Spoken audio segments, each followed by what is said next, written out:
Hello दोस्तों, आज हम पार्टीशन ऑफ बंगाल बारे में कुछ डिस्कस करने वाले हैं। तो आइए स्टार्ट करते हैं। पार्टीशन ऑफ बंगाल भारतीय इतिहास में एक महत्वपूर्ण घटना है जो ब्रिटिश सरकार के शासनकाल में हुई थी। बंगाल का विभाजन या पार्टीशन 1905 में किया गया था, जिसे ईस्ट बंगाल और वेस्ट बंगाल के अलग अलग सरकार बने। इलाहाबाद ट्रीटी 1765 एडी के अनुसार मुगल एम्परर शाह आलम और रॉबर्ट क्लिफ के बीच हुआ था, जिसमें ईस्ट इंडिया कंपनी को बंगाल, बिहार और उड़ीसा ये 3 एरिया का पॉलिटिकल अथॉरिटी मिल गया। सिपाही म्यूटिनी 1857 के बाद अंग्रेज घबरा गए, इसीलिए अंग्रेज़ों ने इंडियन एडमिनिस्ट्रेशन में कुछ सुधार किया। ब्रह्मपुत्र वैली के 6 डिस्ट्रिक्ट जैसे ग्वालपारा, कामरूप, नौगांव, दरंग, लखीमपुर और शिवसागर को खासी जयंतिया हिल, नागा पहाड़, गारो पहाड़, कछार और श्रीहाता, इन सब जगहों को जोड़कर असम राज्य का निर्माण किया गया। इस नए बने राज्य का total area 54,100 square mile kilometre था और पॉपुलेशन था 41,50,000। Colonel R.H. केटिंग को इस नए राज्य का इंचार्ज बनाया गया। एडमिनिस्ट्रेटिव में कुछ रिफॉर्म्स लाना, ये सब एक चाल थी जो कि पार्टीशन ऑफ बंगाल के तरफ इशारा करता है। तो हम लोग इसे कंसिडर कर सकते हैं कि this was the first stage और first step to create partition of Bengal. Partition of Bengal एक सोची समझी साजिश थी, जिसमें अंग्रेज के 2 ऑफिसर्स ने लॉर्ड कर्जन को मदद किया, जो थे एंड्रयू फर्सर और J.B. फुलर। 1901 एडी में फर्सन ने लॉर्ड कर्जन को प्रपोजल दिया कि हमें मध्य प्रदेश और बंगाल के जोग्राफिकल बाउंड्रीज को चेंज करना चाहिए। 1903 में जब Andrew Fraser lieutenant governor of Bengal के पोस्ट में अपॉइंट होता है, तब लॉर्ड कर्जन ने उसे अपने रीजन के बाउंड्री का रीडिमार्केशन करने को कहता है।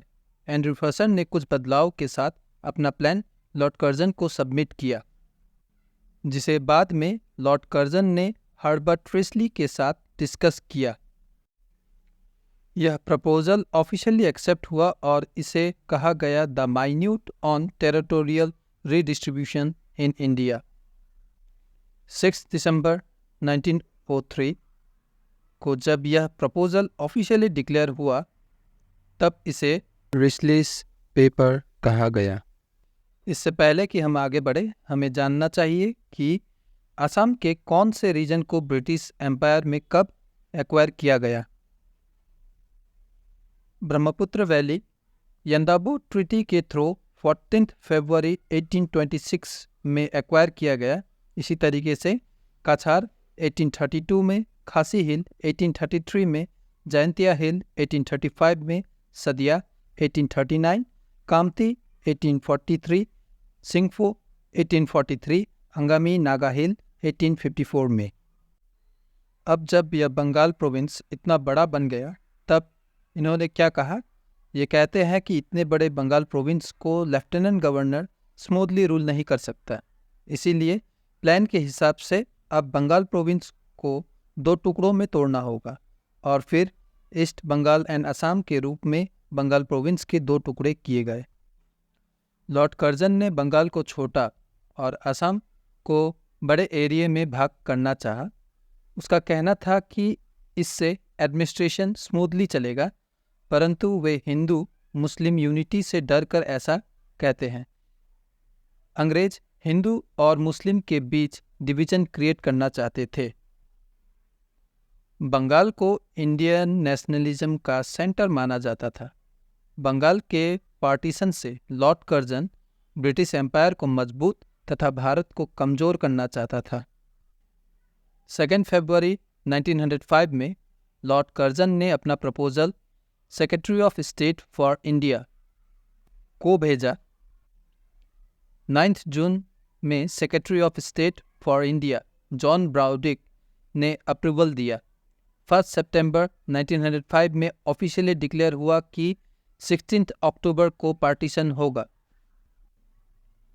1 सितंबर को लॉर्ड कर्जन ने कुछ प्रोग्राम की लिस्ट बनाई जो उस दिन होना था, जो है नए प्रोविंस का नाम ईस्टर्न बंगाल एंड असम होगा।